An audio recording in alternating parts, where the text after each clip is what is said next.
Hi, welcome to part 3 of the Christmas Wish Book 1986 go through.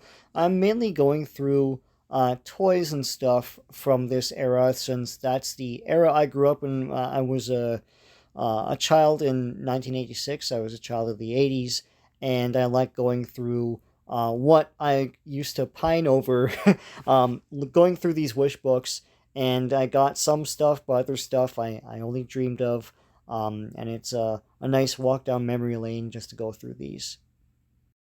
Here are some board games. Here's Candyland, Flash Match Junior, Shoots and Ladders, which is a very basic game. I don't know why these guys are playing like a snow scene in the background on their TV, but sure. Um, Here's a VCR Clue. That was a fun little VCR game. And I know on YouTube I saw a making of where none of the people that were in that game that were acting in the VCR parts ever played Clue. There's Honeymooners. That was still a brand kids knew because the shows were in repeats on TV still. Doorways to Horror looks awesome. Doorways to Adventure looks awesome. Um, Predicaments, Flash Match, Eyewitness. You got Yahtzee here. Go for it. Scruples. Hollywood, so you've got Wheel of Fortune. Sail the Century. I don't know if that was a game on TV. Maybe. The Honeymooners game, once again. Jeopardy. People's Court game. I wouldn't mind seeing what that's all about. Murder, She Wrote. That's great. Wouldn't mind getting the Murder, She Wrote game. And here we have some sports related stuff. There's ping pong that you just set up on your table. Don't Wake the Dragon. I remember the commercials for this. Please don't wake the dragon. Let the dragon snore. You can try and walk around him, but watch out for his roar. There you go. Here you have at number 6. It's a Rock'em Sock'em game, but it looks like Megatron and Optimus Prime, and they don't mention that in number 6, but it looks like Prime and Megatron. I remember number 7 with that tower, Tipsy Tower, and you have to stack guys on until it falls over, I think. And of course, there's Mousetrap at number 8. Here we have some record, well, not so much records, we'll get into that later, but book and cassette sets. So, of course, the Children's Bible. The Bible was sold to kids in things like this or storybooks and stuff like that. And I've skipped some pages of that in this wish book, but there's a lot of that here. And that's something that would probably be frowned upon today. But it was just the Bible and Christianity, even if you weren't Christian, just meant morals and lessons. And that's about it. Nothing sinister.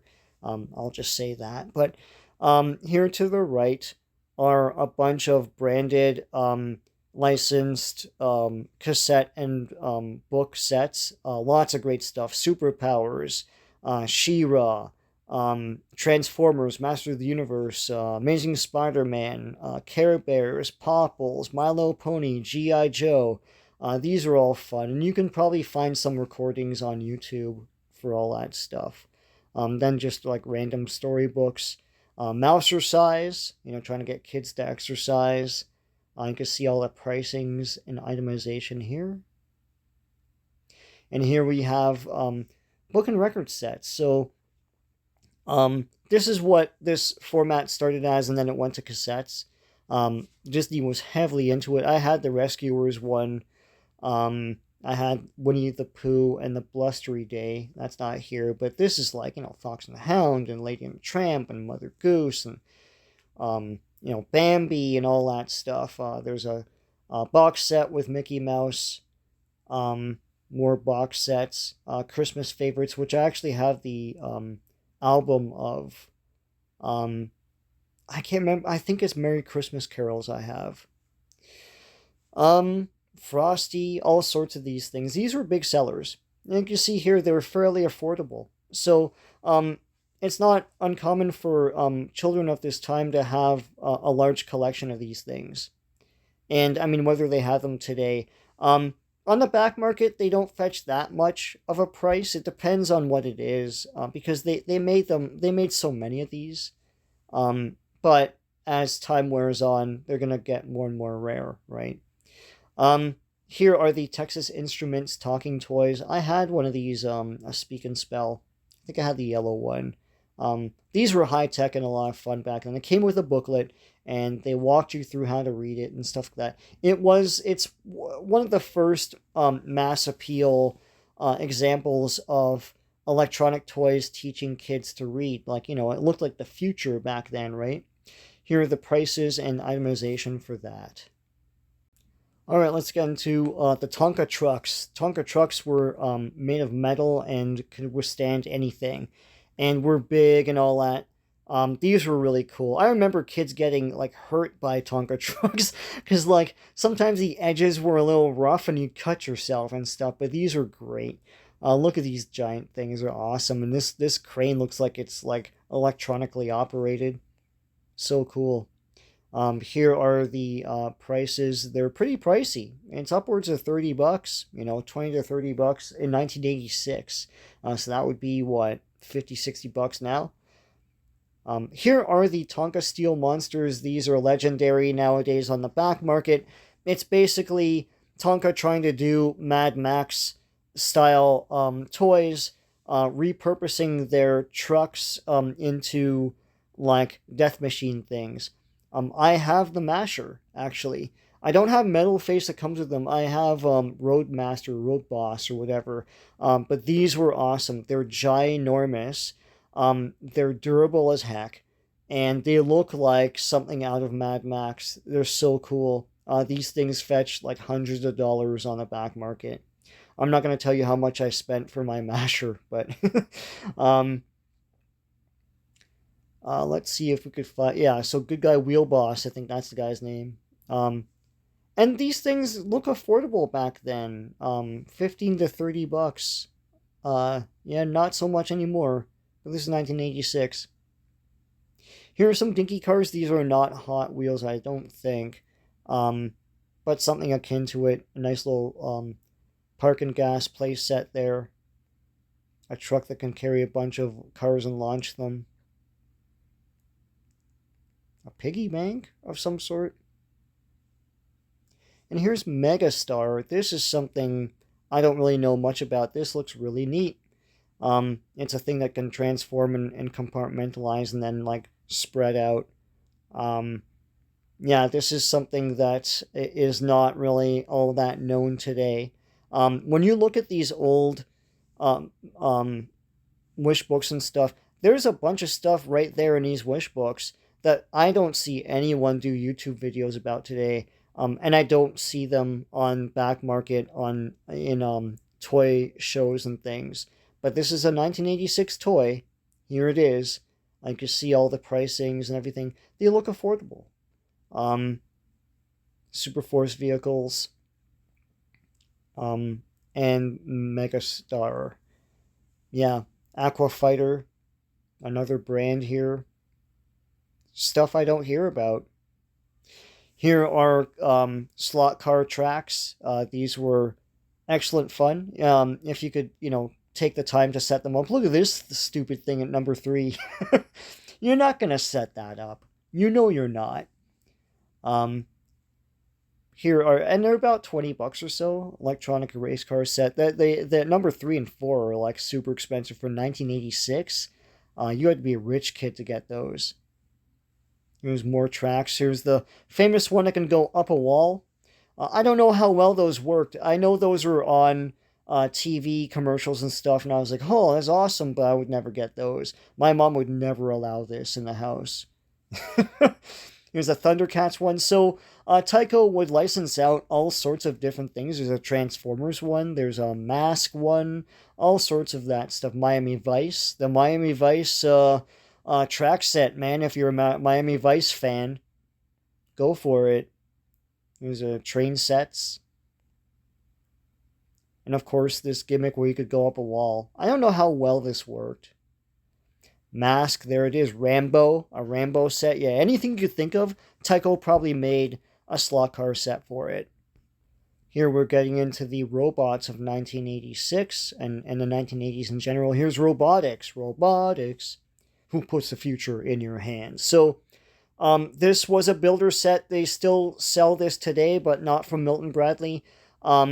This is a good, like, STEM toy. STEM wasn't really a term back then, but you could, like, build toys and they were motorized and you could control them with a controller and learn how to do that. There was, of course, a cartoon that had almost nothing to do with any of this, but it was exciting. Look at that dinosaur. Really intricate stuff. $24.99 for 1986. Pretty good. Pretty good. It rivals some of those electric car sets. So, I mean, you get this, like, ape or this dinosaur or a car set. You know, it's a good choice. Good options, right? Here are the famous robots of the 1980s, mid-80s. Stuff that purported to read maps or know how to follow a path, things like that, and they kind of didn't. This thing is trying to pour a drink.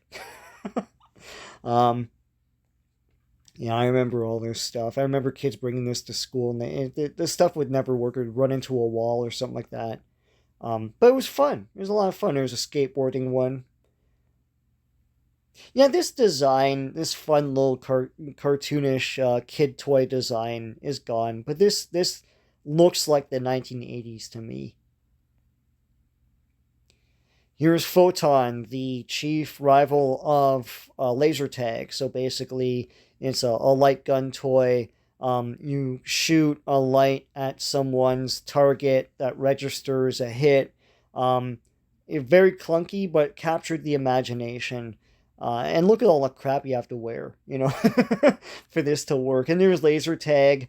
You've got, like, it looks cool, and it's fairly iconic with that red register there and the big, giant, chunky helmet. I loved the Laser Tag cartoon. It was awesome. It had almost nothing to do with any of this. Photon had a live action show, which is goofy as heck if you ever see it on TV. Okay, are you ready? We're getting into Nintendo now.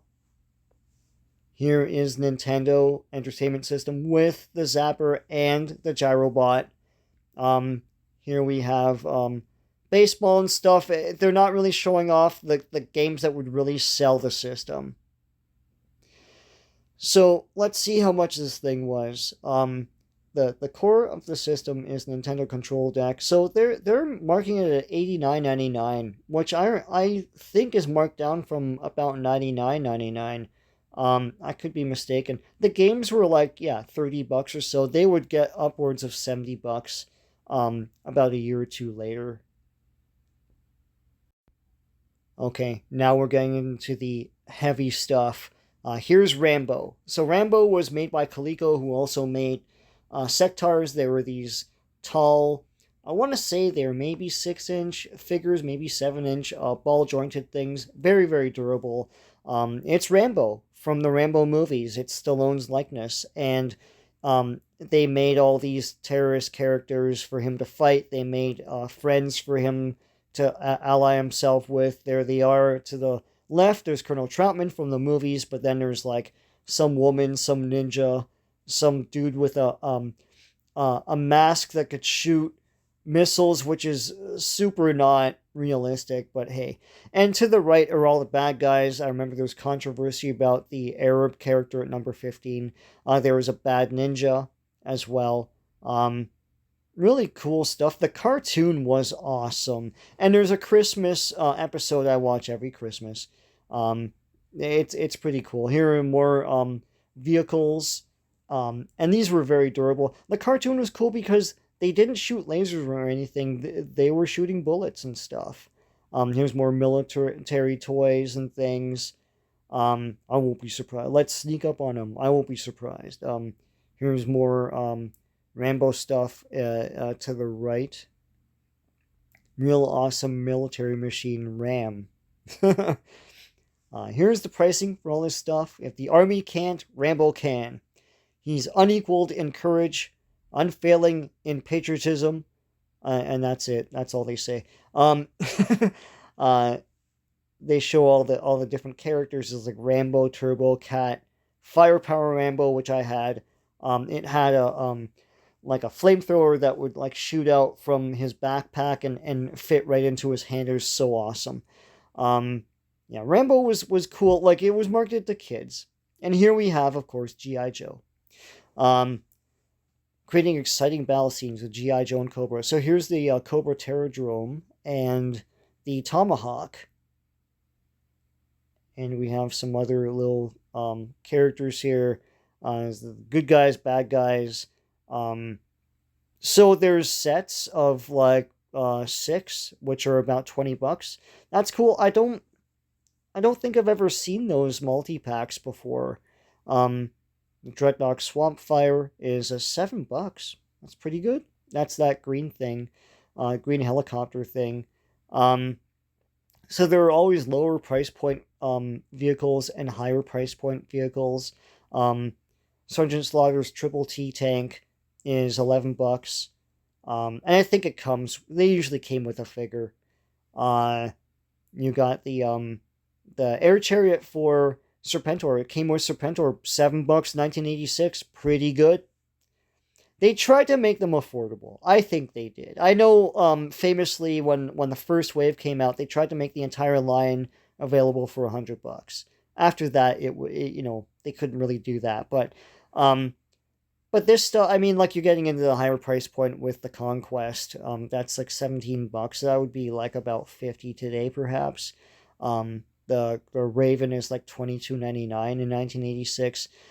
Oh boy, and the camouflage case. I said oh boy because the aircraft carrier. So that's $124 in 1986. So $125 in 1986.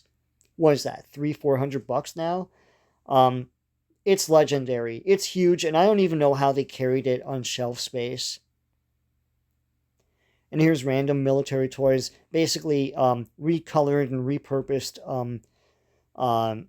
RC vehicles to make them look military. It's 1986. It's Reagan era.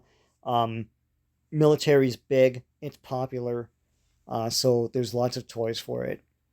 And that'll do it for this part. Next part, I'll get more into all of the amazing action figures of 1986. Till next time, take care.